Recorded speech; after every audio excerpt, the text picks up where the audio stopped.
Olá a todos os alunos e alunas, tudo bem com vocês? Eu espero que sim. Eu peço agora a sua atenção, porque estamos iniciando uma videoaula do componente curricular de Sociologia, destinada principalmente a todos aqueles alunos que estão matriculados na segunda série do ensino médio. Eu sou o professor Ney Araújo, professor da Rede Pública de Ensino, e ressalto mais uma vez, a nossa videoaula é do componente curricular Sociologia. E a respeito do que iremos tratar, a respeito do que será ensinado, o que vamos aprender ao longo desta videoaula. Hoje nós iremos tratar a respeito do pensamento de Émile Durkheim. Uma observação inicial antes de entrarmos em algumas considerações vinculadas ao pensamento deste teórico, o Émile Durkheim. Na sociologia, existem três teorias que são consideradas teorias clássicas. E essas três teorias, obviamente, elas refletem o pensamento de três estudiosos da área que existiram no passado. Émile Durkheim é um desses teóricos, Max Weber e Karl Marx são os outros dois. Nós teremos aulas específicas para também contemplar o pensamento de Max Weber e também de Karl Marx. Essas três teorias clássicas, elas acabam sendo três alternativas de compreensão da dinâmica da realidade social. Então vamos visualizar agora em tela um esqueminha que eu estou agora apresentando a vocês. Nós temos aí um bonequinho com uma lupa e esse bonequinho ele está representando o quê? Uma investigação, a curiosidade, porque quando nós temos uma curiosidade, quando nós temos um questionamento a respeito da realidade, a respeito de alguma coisa, nós buscamos respostas. Sabemos que a sociologia ela é uma ciência que tem como objeto de estudo compreender a sociedade. Então nós podemos questionar algumas situações que ocorrem na realidade social. Vocês podem observar neste esqueminha, nós temos alguns círculos. Dois círculos eles estão envolvidos em uma operação matemática, que é a soma. Nós temos o objeto. O que é o objeto de estudo?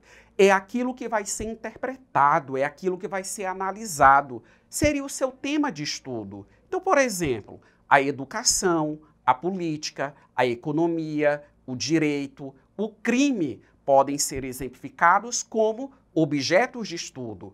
Mas a partir do momento que eu já sei aquilo que eu vou estudar, como que eu vou estudar? Eu preciso ter um método, eu preciso adotar um procedimento. Como que eu estudo a ocorrência da criminalidade? Como que eu estudo a violência que se dá no contexto social?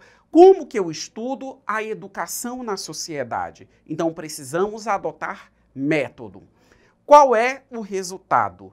De objeto e método, nós temos investigação científica, ou seja, uma investigação científica, chegar a esta análise é você ter uma compreensão razoavelmente fiel dos fenômenos sociais, totalmente distintos das nossas opiniões e também das nossas compreensões particulares. Vamos avançar e a partir de agora, nessa dualidade objeto, método, como compreender a realidade social, nós vamos tratar de uma forma mais específica do pensamento de Émile Durkheim. Vocês começam a visualizar a partir de agora um outro esquema. Nós temos na cor azul fato social. E percebam que a essa expressão fato social, nós temos três outras palavras que no caso estão associadas. Acompanhem com bastante atenção a leitura destas palavras e fixe essas palavras, porque elas são fundamentais ao seu aprendizado no que diz respeito a este conteúdo. Então, associados ao termo fato social, nós temos as palavras exterioridade, coercitividade e generalidade. Há uma outra caixinha no formato retangular, na cor vermelha, e nós temos assim, objeto de estudo para Durkheim, ou seja, Émile Durkheim, ele denominou de fato social o seu objeto de estudo. Émile Durkheim, ele destacou que nem todos os fatos, nem tudo aquilo que acontece na sociedade é um fato social. Quando o autor ele escreveu essa observação, simplesmente o que é que ele quis ponderar? Que nem tudo aquilo é objeto de estudo da sociologia. Ou, em outras palavras, nem tudo aquilo será estudado cientificamente pela sociologia. Por exemplo, nós temos fenômenos naturais, as mudanças climáticas. Faz sol, muito calor, está aquecido, faz frio, chove e assim sucessivamente. Isso são fenômenos naturais que outras ciências se ocupam em compreender a ocorrência, mas não são objetos de estudo da sociologia. Para você diferenciar fenômenos sociais de fenômenos não sociais, você tem que levar em consideração essas outras palavras. Quando eu menciono exterioridade, coercitividade e generalidade, eu estou tratando das características do fato social. Ou, por que não dizer, todo fato social, obrigatoriamente, ele precisa ter essas três características que, a partir de agora, nós vamos compreendê-las uma a uma.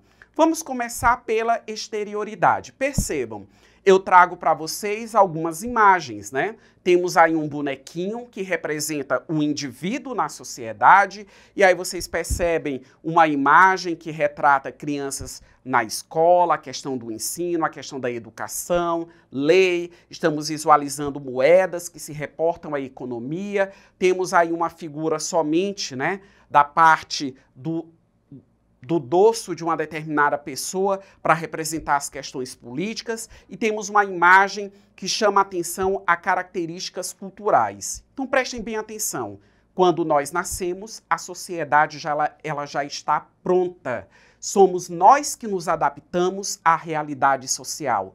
Portanto, a sociedade ela é exterior a todos nós. Independente da opinião que eu tenha a respeito da educação, a respeito da política, a respeito da economia, a minha opinião, ela não altera esses fatos sociais. Eu sou indignado com a criminalidade que ocorre na sociedade. A minha indignação não modifica a ocorrência do crime. Então, primeira característica, todo fato social, ele é exterior às pessoas, ele é exterior às nossas consciências individuais, porque eles acontecem fora de nós. Obviamente, nos envolvem e acabam nos atingindo.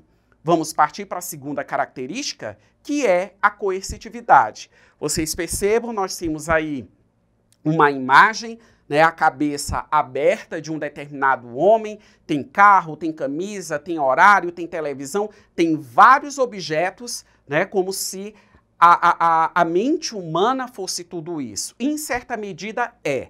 Agora há pouco eu acabei de mencionar, somos nós que nos adaptamos à realidade social.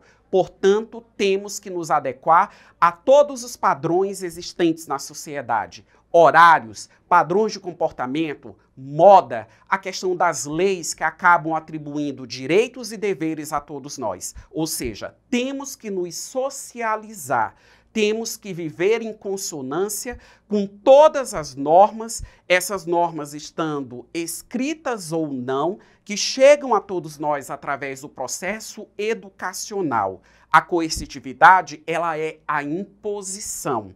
A imposição que a sociedade ela apresenta a todos nós no sentido de que temos que nos adaptar às características sociais vigentes, ou seja, eu não posso ir na contramão.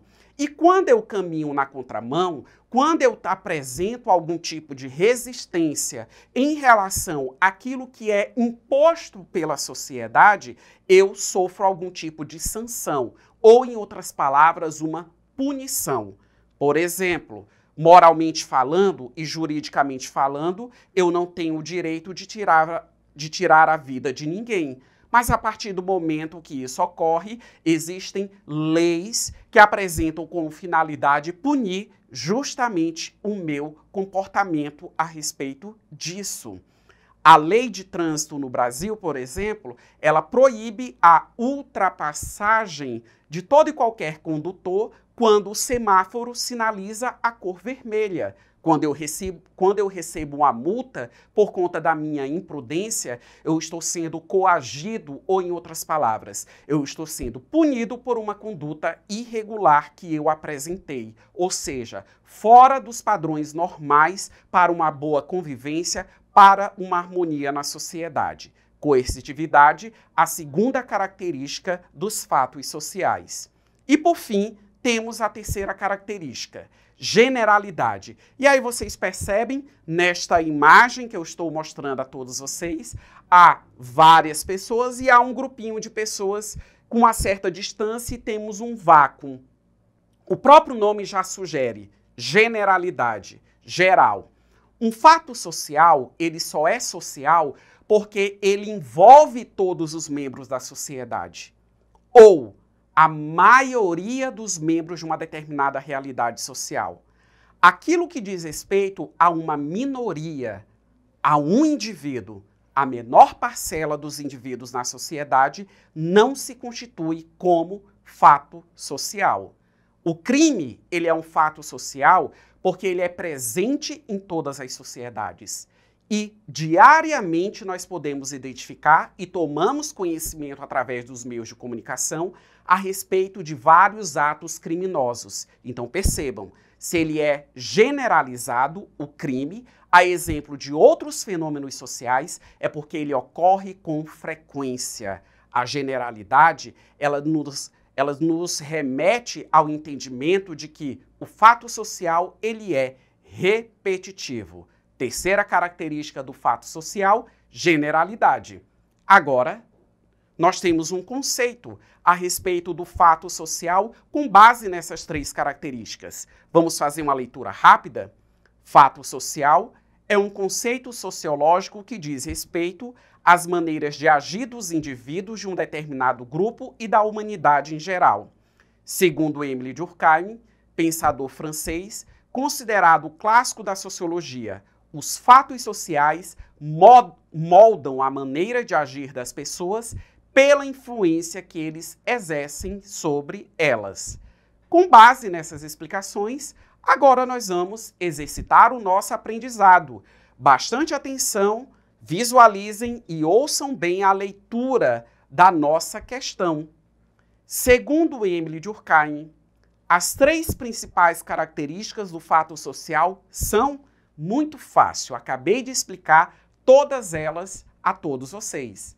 Alternativa A, a coercitividade, a inferioridade e a individualidade. Alternativa B, a coletividade, a superioridade e a universalidade. Alternativa C, a generalidade, a exterioridade e a coercitividade. Alternativa D, a convencionalidade, a generalidade e a substancialidade. Você que acompanhou com bastante atenção esta videoaula, sabe que a opção de resposta correta está expressa na alternativa C. A generalidade, a exterioridade e a coercitividade são as características dos fatos sociais conforme a teoria de Émile Durkheim. Caríssimos alunos e alunas, agradeço o fato de você acompanhar esta videoaula. Eu a termino por aqui e, como eu sempre recomendo, não deixe de acessar a plataforma eduque.ac.